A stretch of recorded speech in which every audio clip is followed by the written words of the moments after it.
Okay बेटा, अभी यहाँ पर देखो ह्यूमन हार्ट की अगर हम बात करें तो पहले तो इसका ओरिजिन होता है मीजोडर्म से। टोटल 4 चैम्बर हैं और चारों में जो सेपरेशन है वो डेफिनेटली हम करेंगे सेप्टम से, जो मैं ऑलरेडी आपको बता चुकी हूँ। ठीक है, अब जरा पार्ट्स पे चलते हैं इसके।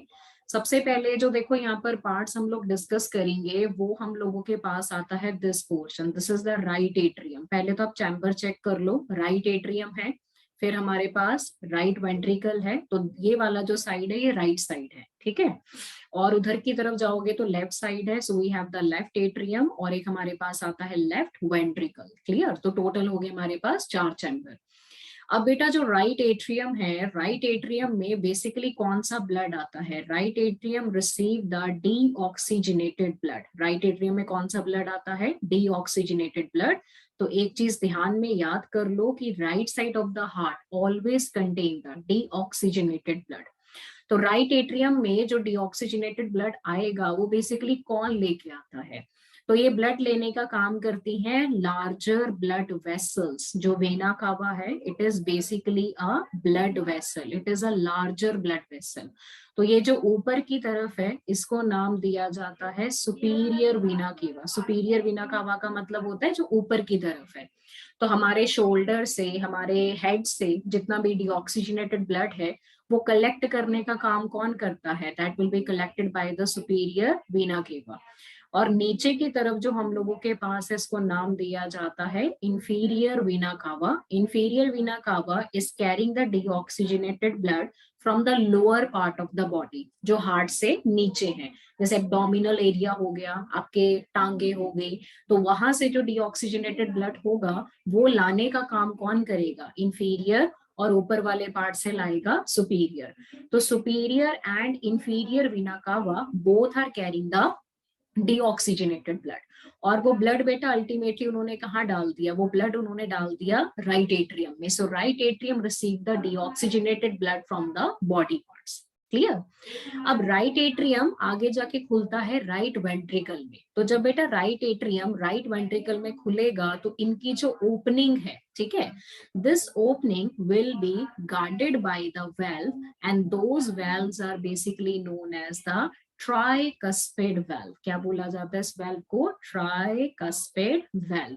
तो ये जो वेल्व है it is muscular in nature. ठीक है, तो बेसिकली जो ओपनिंग है it is guarded by a 3 muscular flaps. ठीक है, ये जो 3 मस्क्यूलर फ्लैप्स हैं ये ओपनिंग को गार्ड करते हैं, और इन तीनों मस्क्यूलर फ्लैप्स को मिला के क्या बोला जाता है? Tricuspid valve.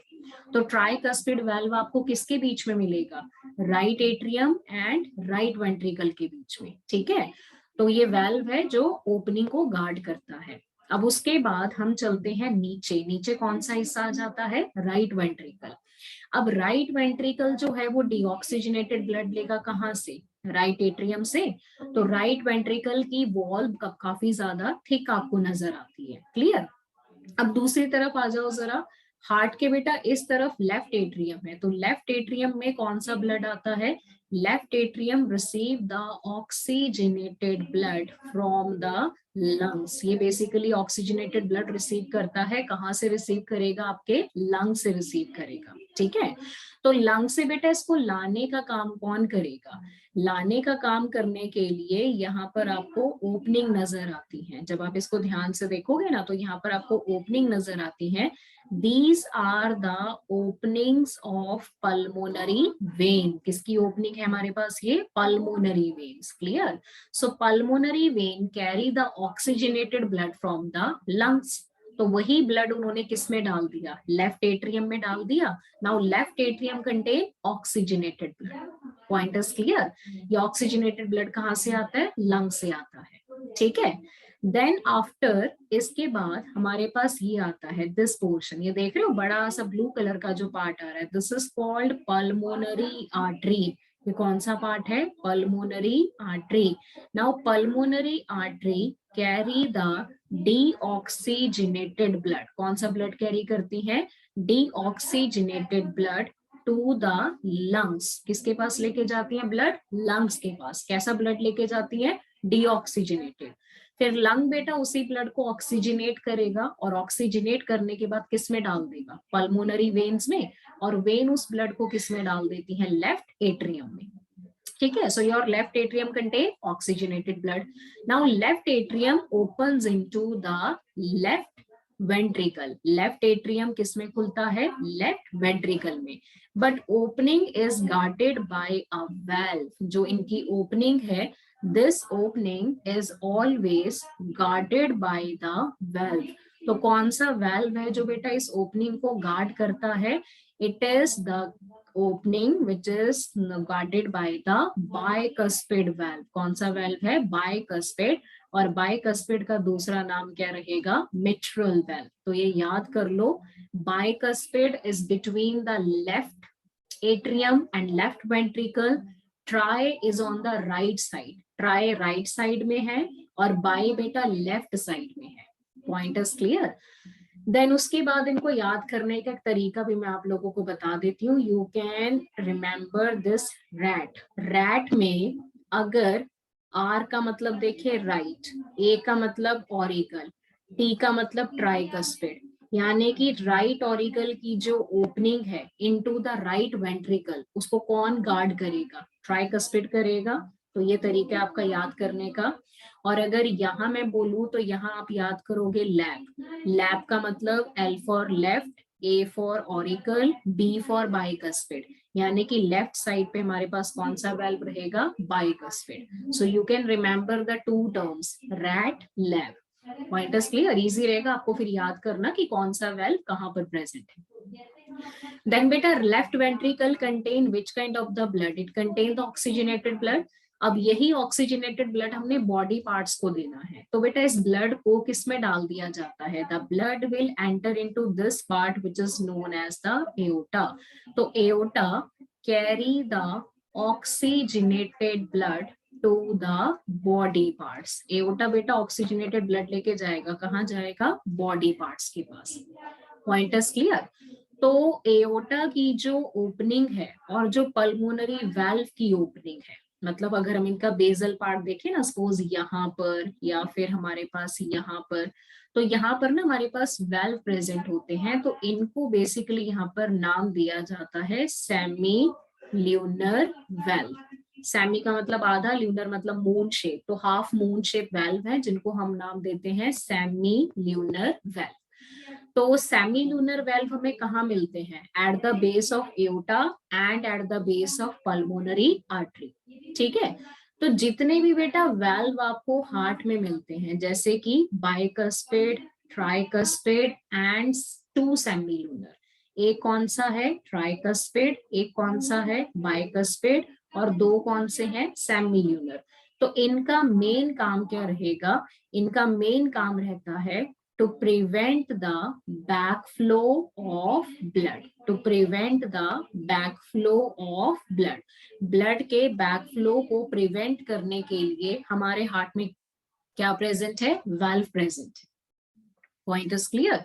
तो ये बेसिकली आप लोगों ने करना है रिगार्डिंग द वर्किंग और the structure of the human heart. हाँ जी, इतना क्लियर हो गया बेटा सभी बच्चों को, ऑल डन, स्ट्रक्चर समझ में आ गया ना।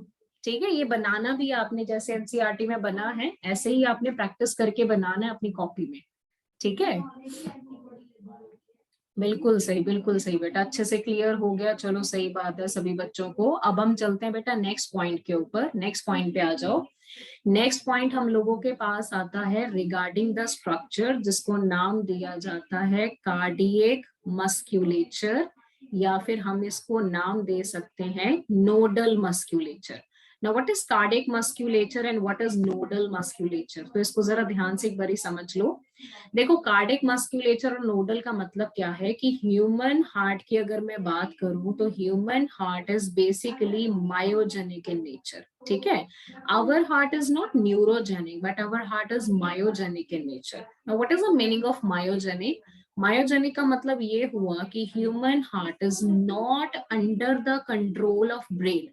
आपका जो हार्ट है वो ब्रेन के अंडर कंट्रोल में नहीं है, बल्कि आपका जो हार्ट है वो ऑटो रिदमिक है।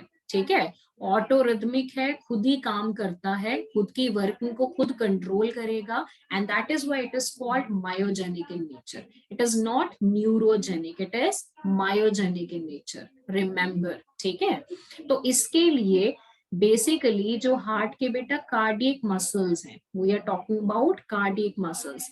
सो these muscles modified into what? These muscle modified into SA node, these muscles modified into AV node, the muscles modified into bundle of His. तो ये तीन पार्ट्स आपको क्लियर नजर आते हैं, जिनको मिला के हम बोलते हैं कार्डियक मस्कुलेचर और नोडल मस्कुलेचर. ठीक है, सबसे पहला पार्ट कौन सा है? SA node. एसए नोड का फुल फॉर्म क्या है? Cyano atrial node. क्लियर? पहले तो बेटा इसकी पोजीशन चेक करो. It is present on the upper right corner of right atrium. देखो जरा, एसए नोड डायग्राम में लेबल किया कहाँ है? ये प्रेजेंट है एसए नोड. तो एसए नोड हमेशा कहाँ मिलता है? राइट एट्रियम में. लेकिन राइट एट्रियम के भी कौन सी साइड पे मिलेगा? राइट साइड पे और ऊपर की तरफ, अपर right corner of right atrium. तो ऐसे नोड को नाम दिया जाता है नेचुरल पेस मेकर. क्या बोला जाता है इसको? Natural pace maker. नेचुरल इसलिए बोला जाता है क्योंकि it will generate the impulse और द करंट. आपके हार्ट में जो करंट जनरेट होता है ना, जो इम्पल्स जनरेट होता है, जिस वजह से हार्ट बेटा कॉन्ट्रैक्ट करता है, वो एक्चुअल में कौन जनरेट कर रहा है? It is generated by the SA node which is called sinoatrial node, and that is what is called natural pacemaker. तो एक मिनट में हमारा जो एसए नोड है वो 70 से लेके 75 स्टिमुलस यानी कि जो इम्पल्स हैं वो जनरेट करता है. ठीक है, तो जितनी बेटा स्टिमुलस जनरेट होंगी, it is equal to the heartbeat of an organism. तो वी कैन से कि अगर एसए नोड एक मिनट में 70 से 75 स्टिमुलस जनरेट करता है तो उतनी आपकी हार्ट बीट हो जाएंगी. तो जितना इम्पल्स एसए नोड जनरेट करेगा ना, that is equal to the heartbeat of an organism. Point is clear? फिर उसके बाद बेटा सेकंड आ जाता है. सेकंड कौन सा आता है? ये एवी नोड. एवी नोड का फुल फॉर्म क्या है? Atrioventricular node. क्या बोला जाता है? Atrioventricular node. पहले तो इसकी पोजीशन चेक कर लो. It is present on the lower left corner of right atrium. देखो होता कहां पर है तो राइट एट्रियम में ना. कहां प्रेजेंट है? राइट एट्रियम में. लेकिन राइट एट्रियम के इधर की तरफ है, देख रहे हो? नीचे की तरफ, lower left corner of right atrium. Lower left corner of right atrium. अब आप इसको बोलते क्या हो? This AV node is known as the natural pacesetter. क्या बोला जाता है इसको? Natural pacesetter. Pacesetter का मतलब हुआ कि it will maintain the speed of impulse. जो भी स्टिमुलस जनरेट हुआ है उसको बना के रखने का काम कौन करेगा? AV node. मतलब जो स्टिमुलस ऐसे ने जनरेट करा, वो स्टिमुलस एवी को मिला. एवी ने जैसे उस स्टिमुलस को लिया, फटाफट बेटा उसको वेंट्रिकल को भेजना है विदाउट एनी डिले. ठीक है, उसी स्पीड से पकड़ के उस स्टिमुलस को फटाफट वेंट्रिकल को देना है. लेकिन वेंट्रिकल को जब देगा तो किसके थ्रू देगा? ये देगा बंडल ऑफ हिस के थ्रू. किसके थ्रू देगा? बंडल ऑफ हिस के थ्रू. ठीक है, तो बंडल ऑफ हिस को हम एक और नाम देते हैं. It is also called AV bundle. क्योंकि एवी नोड से निकलता है ना, तो आप इसको एवी बंडल बोल दोगे. देखो डायग्राम में दिख रहा है एवी नोड से निकल रहा है. ठीक है, तो ये जो बंडल ऑफ हिस है, it is basically a bunch of muscle fibre. किसका है? मसल फाइबर का एक गुच्छा है, बंच है, जिसको बोलते हैं एवी बंडल. तो बंडल ऑफ हिस जो है वो बाइफरकेट कर जाता है. ठीक है, बाइफरकेट कर जाता है into left and right branches. क्योंकि बेटा वेंट्रिकल भी तो दो में डिवाइडेड है ना, लेफ्ट और राइट वेंट्रिकल. तो एक ब्रांच चली गई हमारे राइट वेंट्रिकल को और दूसरी ब्रांच चली गई हमारे लेफ्ट वेंट्रिकल को. चली गई।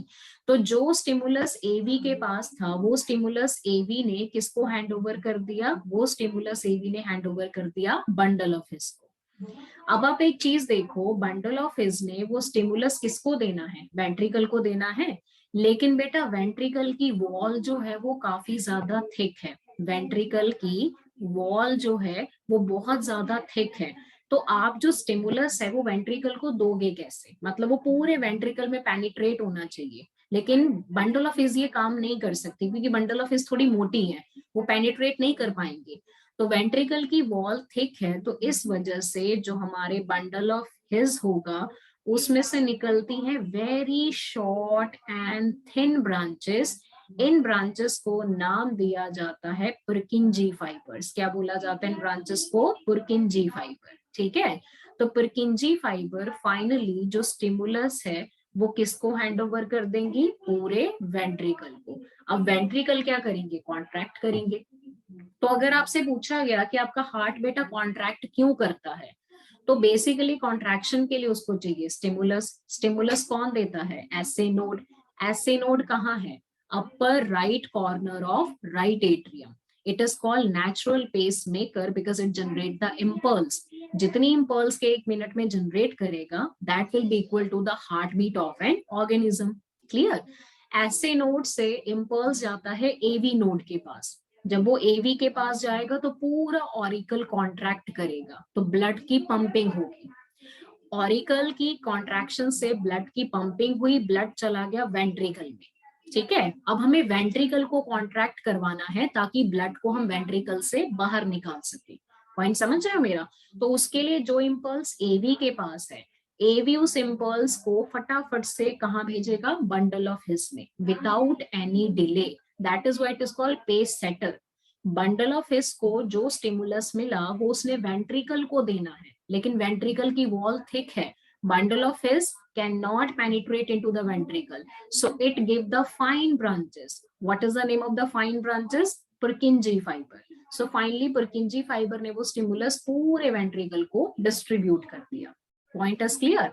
तो अगर बेटा स्टिमुलस पूछा जाता है कैसे फ्लो करता है तो क्या लिखोगे, stimulus coming from the SA node, then it goes to the AV node, AV node से कहाँ जाएगा, बंडल ऑफ हिज। ठीक है, देन बंडल ऑफ हिज से फाइनली कहाँ जाता है, Purkinje fibre. So this is the flow of the stimulus in the heart.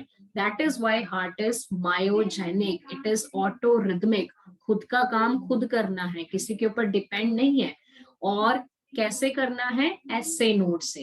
S A node, AV node, bundle of His, सारे बेटा किसकी मॉडिफिकेशन है, these are the modification of the cardiac muscles. हाँ जी, slide is clear to everyone in the class beta, put the thumbs up on the screen if the given slide is clear to everyone in the class. अच्छे से समझ में आ गया सभी बच्चों को, done. ठीक है, बहुत बढ़िया, क्लियर हो गया है आप लोगों को तो बहुत अच्छी बात है।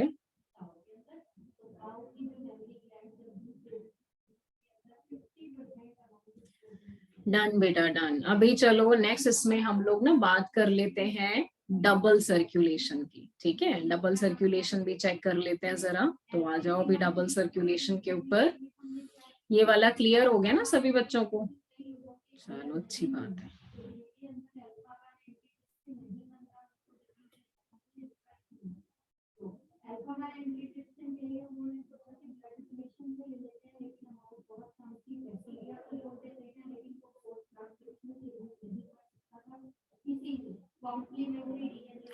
ओके बेटा, अभी नेक्स्ट इसमें हम लोगों ने देखो बात करनी है सर्कुलेशन की। अभी स्ट्रक्चर पढ़ लिया ना अपने हार्ट का, तो हार्ट का अगर स्ट्रक्चर पढ़ लिया है तो डेफिनेटली आप यहाँ पे सर्कुलेशन भी करोगे।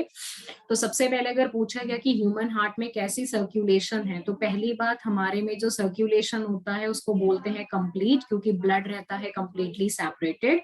सो we can say we have the complete double circulation. कैसी सर्कुलेशन है, कंप्लीट डबल सर्कुलेशन। ठीक है, that is the circulation of the blood in human body. तो सबसे पहले बेटा डबल सर्कुलेशन का मतलब क्या है, ट्वाइस एंटर और 2 बार ही आएगा 2 बार ही लीव करेगा। अब इसको आप समझो, Double circulation can be divided into the two parts. One is known as the pulmonary circulation, clear, and the another is known as the systemic circulation. So we have the pulmonary circulation and we have the systemic circulation. So what is the difference between the pulmonary circulation and systemic circulation? तो पहले मैं आपको एक outline बना के बता देती हूँ. मान के चलो आपके बॉडी में जो ब्लड है, बॉडी पार्ट्स में जो ब्लड है वो एक तरीके का आपका डीऑक्सीजनेटेड ब्लड है, ठीक है. ब्लड यूज हो गया, डीऑक्सीजनेट हो गया. अब ये डीऑक्सीजनेट ब्लड हम डालते हैं वेना कावा, जो कि ग्रेटर ब्लड वेसल्स है, लाइक सुपीरियर एंड इंफीरियर. वहां से ये ब्लड फाइनली जाता है हमारे राइट ऑरिकल में. तो right auricle receive which kind of the blood? It receive the deoxygenated blood. आगे आपके राइट ऑरिकल में डीऑक्सीजनेटेड ब्लड. तो राइट ऑरिकल से वही डीऑक्सीजनेटेड ब्लड किसको दिया जाता है? राइट वेंट्रिकल को. So right ventricle receive the deoxygenated blood. Now this blood will enter into the artery and that artery is basically known as the pulmonary artery. वैसे तो बेटा हमारी बॉडी में जो आर्टरीज हैं they always carry the oxygenated blood except the pulmonary artery. तो pulmonary artery blood लेके किसके पास जाएगा? लंग्स के पास. लंग्स इस ब्लड को क्या करेंगे? ऑक्सीजनेट करेंगे. सो लंग्स में प्रोसेस होगा जो कि ऑक्सीजनेशन है. Finally, the oxygenated blood will be hand over to the pulmonary vein. वैसे तो वेन कौन सा ब्लड कैरी करती है? Deoxygenated, except the pulmonary vein which is carrying the oxygenated blood. तो pulmonary vein is carrying the oxygenated blood. अब ये blood उन्होंने दे देना है हमारे लेफ्ट ऑरिकल को, ठीक है. लेफ्ट ऑरिकल उस ब्लड को पंप कर देगा हमारे लेफ्ट वेंट्रिकल में, क्लियर. और लेफ्ट वेंट्रिकल उस ब्लड को दे देता है एओटा में, और एओटा उसको लेके जाता है हमारे बॉडी पार्ट्स के पास. So aorta is carrying oxygenated blood to the body parts. Body parts उस ब्लड को यूज करेंगे और वो ब्लड वापस से कैसा हो जाता है? डीऑक्सीजनेटेड. तो आप ये देखो, जो ब्लड आपके हार्ट में एंटर हुआ वो हार्ट से बाहर निकल के लंग्स के पास गया, फिर वही ब्लड वापस हार्ट में आया और फिर हमने उसको फिर से हार्ट से बाहर निकाल दिया. ट्वाइस एंट्री और twice exit. This is called double circulation. Point is clear. So double circulation can be divided into the two parts, pulmonary circulation and systemic circulation. So when we talk about the pulmonary circulation, तो pulmonary बेटा किसके बीच में होगा? Try to understand this. The pulmonary circulation is between the heart and lungs. जो circulation blood का आपको heart और lungs के बीच में देखने को मिलता है, that is called pulmonary circulation. तो इसका बेसिकली काम क्या होता है? इसका काम होता है ऑक्सीजनेशन करवाना. किसका ऑक्सीजनेशन? ब्लड का, ताकि उसमें हम ऑक्सीजन ऐड कर सकें, क्लियर. और अगर मैं बेटा सिस्टमिक सर्कुलेशन की बात करूंगी तो what is systemic circulation? Systemic circulation का मतलब होता है it is the circulation of the blood between the heart and body parts. आपके हार्ट और बॉडी पार्ट्स के बीच में जो ब्लड का सर्कुलेशन होगा, दैट इज सिस्टमिक सर्कुलेशन. तो सिस्टमिक सर्कुलेशन का मेन काम होता है डिस्ट्रीब्यूशन का. किसका डिस्ट्रीब्यूशन करना है? ऑक्सीजन का डिस्ट्रीब्यूशन करो बॉडी टिश्यू को, हॉर्मोन्स का डिस्ट्रीब्यूशन करो, न्यूट्रिएंट्स का डिस्ट्रीब्यूशन करो. तो systemic is playing a very important role. That is why systemic is also known as the greater circulation, because it is providing blood to the whole body and that blood will distribute oxygen, hormones, nutrient, and it is a circulation between the heart and the body parts. Clear. इसी reason से जो हमारे heart का बेटा right side है, ये मैं आपको पॉइंट बहुत इंपॉर्टेंट बता रही हूँ, हमारे हार्ट का जो राइट साइड होगा, the right side of the heart is known as the pulmonary heart. Right side of the heart is known as the pulmonary heart because it is mainly involved in pulmonary circulation. Clear? And the left side of the heart is known as the systemic heart because it is mainly involved in the systemic circulation. So when you combine pulmonary plus systemic, it is known as the double circulation. Point समझ में आ गया? हाँ जी, slide clear हो गई बेटा सभी बच्चों को? Put the thumbs up on the screen if the given slide is clear to everyone in the class. I hope सबको डबल सर्कुलेशन अच्छे से समझ में आ गया होगा, बहुत इजी है, टफ नहीं है, अच्छे से समझोगे पूरा फ्लो चार्ट तो क्लियर हो जाएगा आपको, ठीक है।